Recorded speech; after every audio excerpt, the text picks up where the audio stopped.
Well, welcome to our first time together.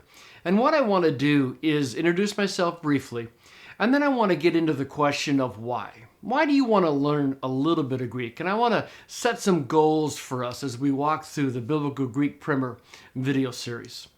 Well, my name is Bill Mounce, and I started my career as a teacher. I taught at the college level and then later at the seminary level. And as I was teaching, I found that I really enjoyed the Greek language. I enjoyed it not just in order of learning the language, but I enjoyed using the language to help people go deeper in their Bible study.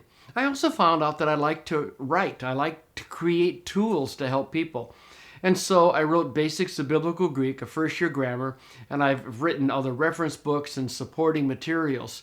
And I just really enjoy doing this kind of thing. A while back, I also got involved in translations. I was on the ESV translation team for quite a while, and I'm currently serving on the NIV translation team. Now, on top of that, I also was able to pastor for 7 years, and I'm currently helping to run an online website called biblicaltraining.org, where we create educational materials to train people in the context of the local church. So I've had quite a variety of experiences in my life. And what I've been able to do in all of those situations is to take Greek and ask myself, how can a knowledge of Greek help in the pastorate? How can it help in the college? How can it help in the seminary? What can I do on biblicaltraining.org to use Greek to help people to go deeper in their Bible study? So I'm very thankful for the wide variety of experiences that I've had and using Greek in different contexts.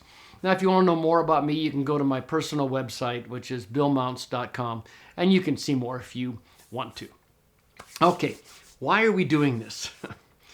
When people find out that I've worked in Greek most of my adult life, they will often say something like, "Oh, I've always wanted to learn Greek." And I always respond the same way. I go, "Why? Why would you want to do that?"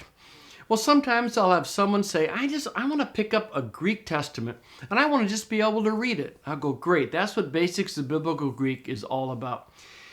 But most people don't respond that way. Most people will say, I just want to study my Bible better. And as I use my translations and as I'm thankful for the translations, it still feels like they're keeping me just a bit removed from the words that Jesus used and the words that Paul used. And I want to get past that barrier. As much as I appreciate translations, I want to get past that barrier so my study of the Bible can go a little bit deeper. That's the normal response that I have.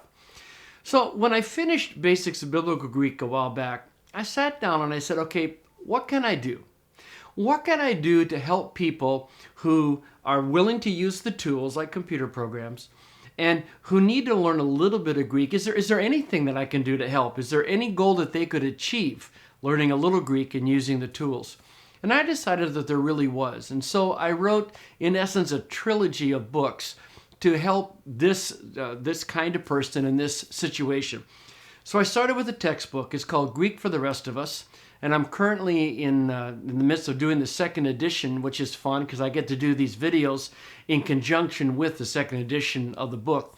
But that's the basic textbook that teaches you enough Greek to use the tools intelligently.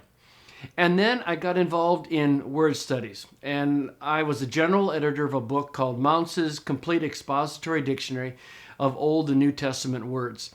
And this is a really good, which I think it is, dictionary that will help someone be able to read about a word 5 or 10 minutes and really get something of substance out of it in terms of what that word means, both the Greek and the Hebrew.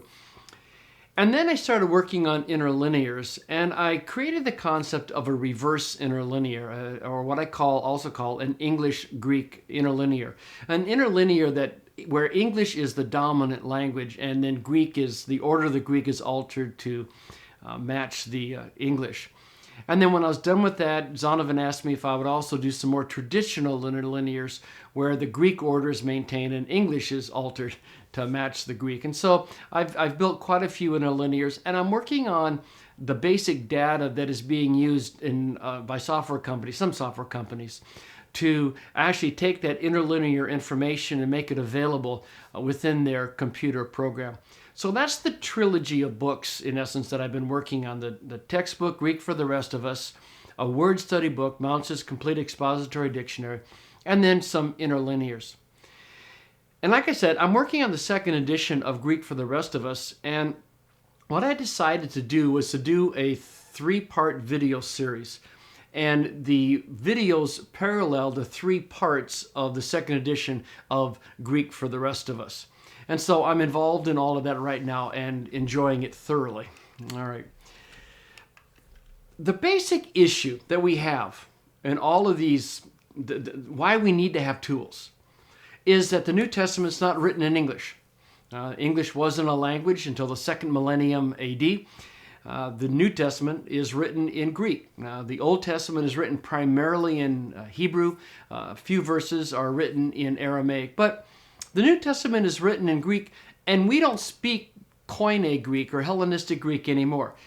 People often ask me, what's the relationship between biblical Greek, or Koine Greek as it's more properly called, and modern Greek? And while there's a lot of similarities, there are significant differences between the two of them. The first time I got to go to Greece, it took me about 3 days before I could start to understand the road signs and stuff like that. So they're not real close in terms of languages. But obviously, modern Greek has evolved from biblical Greek. But the New Testament is written in Greek, and we don't speak that kind of Greek anymore. So we have to have, unless you want to learn Greek, we have to have translations. Now, kind of as a side note, I should add, Jesus was probably bilingual. Most people in the world are at least bilingual. Jesus' mother tongue was Aramaic. It's a kind of a version, an evolved version of Hebrew. And that would have been the language of his home.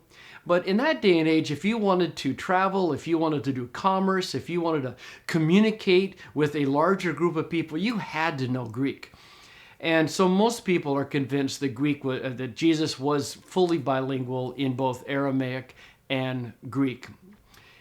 It's my guess, and it's just a guess, but my guess has always been that when Jesus was in a private setting or just with his disciples, something like that, he may have been speaking in Aramaic, but once he's out and he's preaching to larger crowds, my guess has always been that he would have switched into Greek at that point. So the basic issue is that the New Testament was not written in English, it's written in Greek. And so we have to deal with the issue of translations. And the fact of the matter is that translations do remove us one step away from what Jesus actually said, what Paul actually said, and the rest of the New Testament writers say. Now, having said that, I need to make a really important qualification because I'm going to be doing a lot of critiquing of translations in this video series. I really think translations are good. Don't get me wrong. I would not have spent the vast amount of time I have with translations if I didn't believe in them. I think translations are good, but they have their limitations. And the limitations of translations is that they're all interpretive. I know some people say, oh, my Bible translation is interpretive. Absolutely impossible. All translations are interpretive. And that's just the way it is. Translators, you can't go from one language to another without some degree of interpretation. There's an Italian proverb that's in English says, translators are traitors. And it's very true that all translators are traitors, at least to some extent, as to the actual meaning of the text. And what will happen in translations is that we will often under or over translate. In that sense that we're being traitors to the original text. By under translate, I mean we don't bring all of the meaning of the Greek into the English. By over translating, I mean sometimes we work so hard to bring all the meaning of the Greek into English that we kind of just talk on and on and on. And what Greek has as a word, we end up with an 8-word phrase kind of stuff.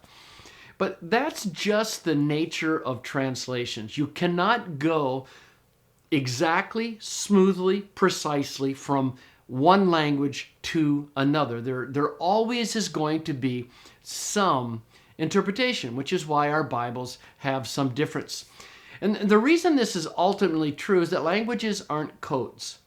Okay? Languages don't have exact equivalences, either in the meaning of the words or actually in their grammatical constructions.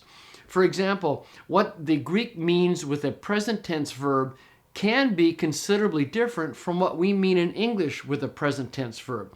So grammatically, the languages don't line up, and vocabulary-wise, they don't line up. I mean, you have a word in Greek and you have an approximate word in English that means a lot of the same thing, but there's always going to be part of the meaning of the Greek word that's not shared with the meaning of the English word. Languages aren't codes. They don't have exact equivalences.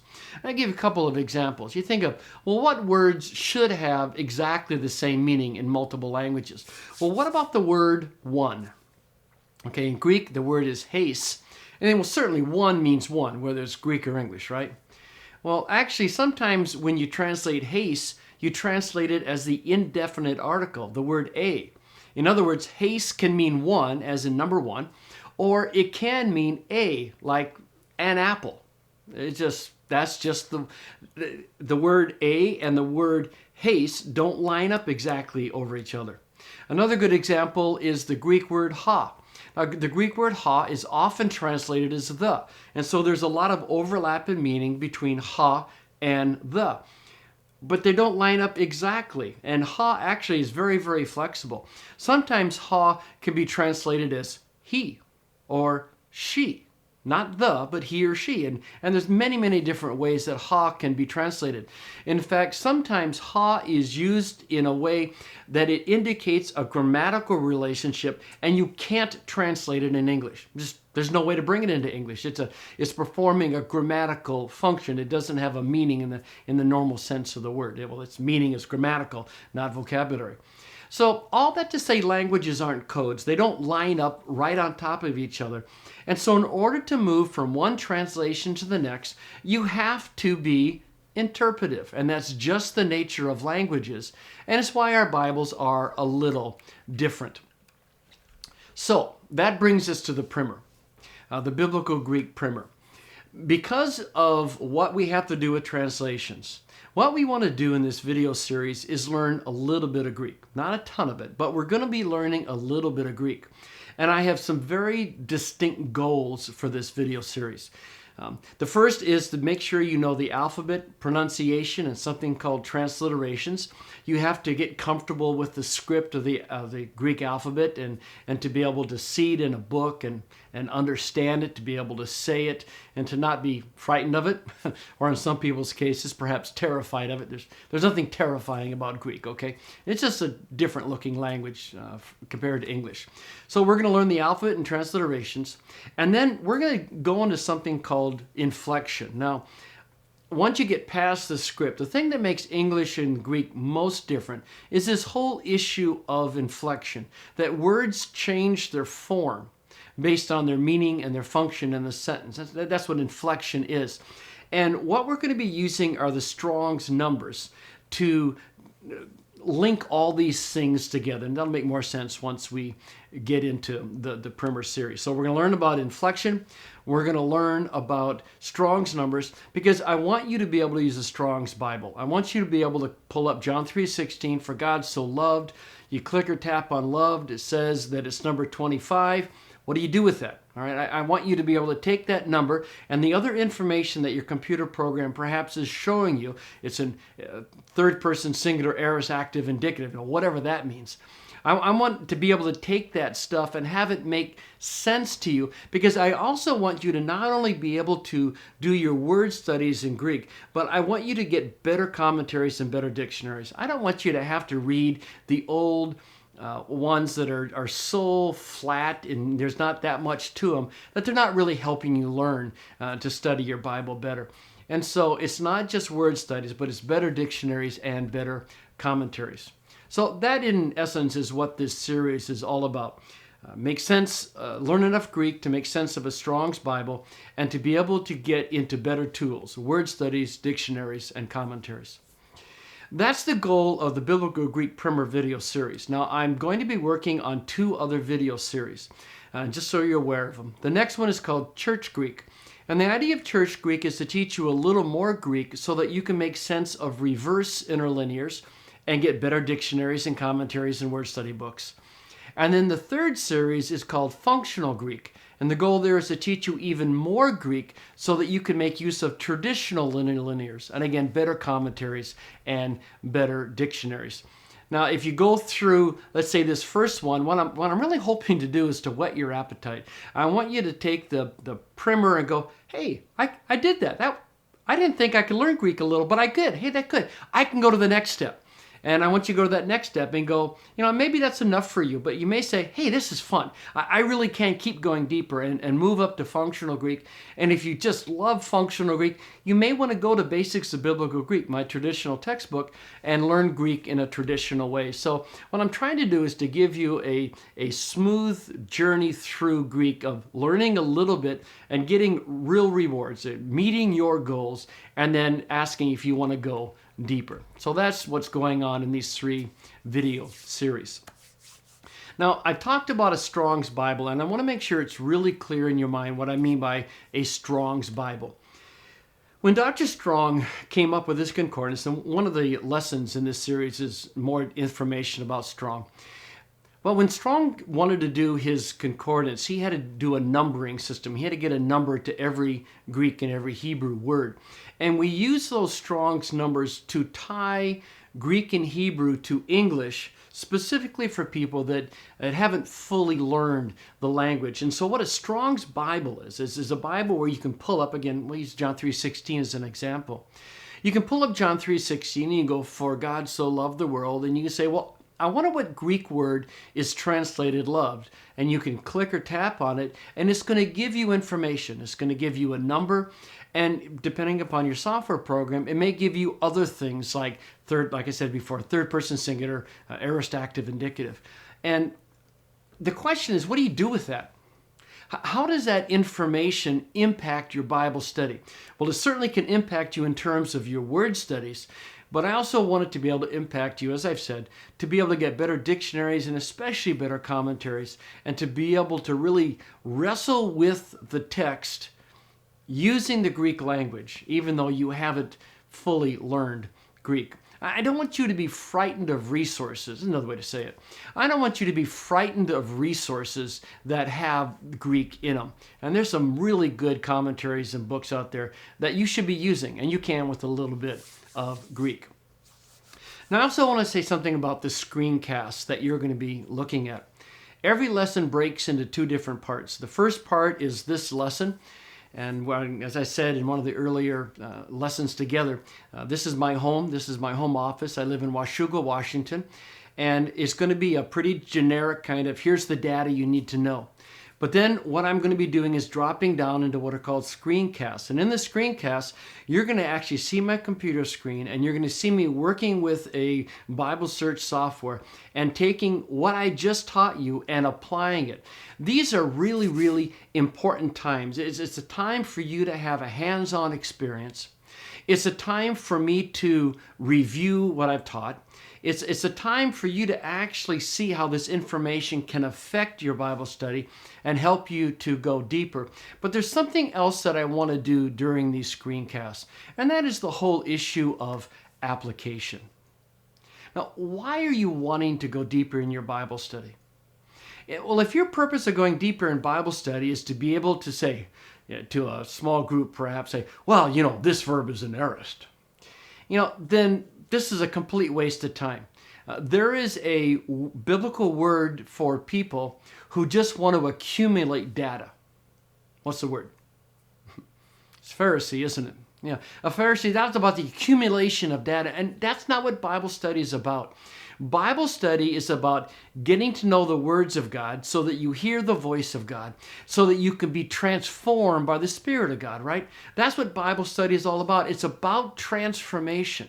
And what I want to do in this screencast is, okay, let me say this is an aorist verb, and we'll talk about an aorist verb, and we'll look at aorist verbs in our computer software. But then it's the so what? What is the significance? How does it impact me? How does this become an agent for change in my spiritual journey, knowing that it's an aorist? And the screencasts are concerned with a lot of that kind of stuff as well. So I'd really encourage you to work through the screencasts very, very carefully. Now, there's an interesting question that's going around in the academic community. I just wanted to mention it to you as we get near the end of this lesson. And the question is, are you learning Greek? Are you actually learning Greek? There are people who will say, if you have to use the tools, if you have to use the Bible search software or other kinds of reference books, if you have to use tools, then no, you don't know Greek. Well, the problem with that argument is that all of us use tools to some extent. I mean, I'll be reading along in Greek and I'll see a word and I've forgotten what it meant, or it'll be an odd form and I want to double check myself. And so I'll pull up my Bible search software, I'll look at it, or, I use tools. Everybody uses tools. The fact of the matter is that it's all a continuum. And you have people who are starting to learn Greek, and then you have people who really do know Greek, and this side needs to use more tools. This side uses less tools, but we all use tools. And so I want to encourage you that you are learning Greek. You're at the very beginning stages of learning Greek. And kind of a strange thing happened to me the last time I was teaching this class in seminary, that all of the first year grammar from basics of biblical Greek is in Greek for the rest of us. And so I had the students read Greek for the rest of us, and we were starting to work through some passages. And they kept asking questions. Why is this noun a neuter? Why is this verb an imperfect? And it was frustrating to me because the answers weren't in Greek for the rest of us. I was scratching my head and going, well, this is truly odd. I mean, all the grammar, all first year grammar is in Greek for the rest of us. Why do I keep hitting good questions the students were asking that weren't answered by the textbook? And what I realized after a while is that they were all asking second year Greek questions. And they were like 4 days into the class. But because they didn't have to memorize all the vocabulary and memorize all the paradigm, they had blown through first year Greek. And they were actually working at the level of traditional second year Greek students, at least in terms of exegesis, of trying to understand the text. And it was a reminder to me that if you do learn a little Greek and you're careful in how you use the tools, you are learning Greek and you can go deeper in your Bible study. Now, are you going to learn enough Greek in this video series to simply pick up a Greek Testament and read it? No, absolutely not. That's not what these 3 series are for. That's what Basics of Biblical Greek is for. But you are going to learn enough to go deeper in your Bible study. And the more you study and the more you learn, the deeper you're going to be able to go. All right? All right. Okay, finally, let me just make sure that this is really clear. There is an online class, and it's all free, that parallels this video series. In fact, there'll be one for each of the video series. So if you go to my Greek website, it's technia.com/Greek primer. That's going to have all the ancillary and updated kind of information you need to learn Greek. So it's going to recommend what computer programs to use and which modules to buy for them so you can have the right data to work with. If I talk about handouts, you'll be able to download it from the site. And that includes the MP3 songs where I've rewritten some songs and had a friend of mine sing them. And some of them are pretty silly, but they're fun. And they help you learn Greek, and they get rid of the fear factor in them. If I find that I can explain something better, or perhaps if I have to correct something that I say in the video, I don't always say exactly what I mean. Sometimes my tongue gets tied up. There may be corrections on the website, and there'll be links for other resources and stuff like that. So it's really important that you go to the website, and as you listen to these lectures, and as you go through the screencasts and you work on your Bible search software, make sure you're going through the classes on the website as well, because they'll really help you. All right, let me leave you with this last word. Relax. I know that in some people's mind, there's a lot of fear connected with the Greek language. Shakespeare didn't do anyone any favor, saying, oh, it's Greek to me. Don't say that to me, okay? I've heard it many times. You can do this, all right? I have spent, decades of my life now trying to perfect tools to make Greek approachable and learnable. And there is nothing to be afraid of here. Everybody can learn the alphabet. Everybody can learn what inflection is. Everybody can leave this primer series never, ever, ever again studying what an English word means, like loved. They can study what the Greek word akapatwo means, which is the word that Jesus used and John wrote down in John 3:16. I mean, you can do Greek word studies. That's assuming, of course, he was speaking Greek at the time. You can get better dictionaries and commentaries. You don't have to get stuck with these relatively worthless dictionaries and commentaries. They don't really tell you much of anything. You can go deeper in your Bible study. And so that's what we're all here for, to teach you a little Greek to go deeper in your Bible study. And you can do this. So relax and enjoy. Thanks.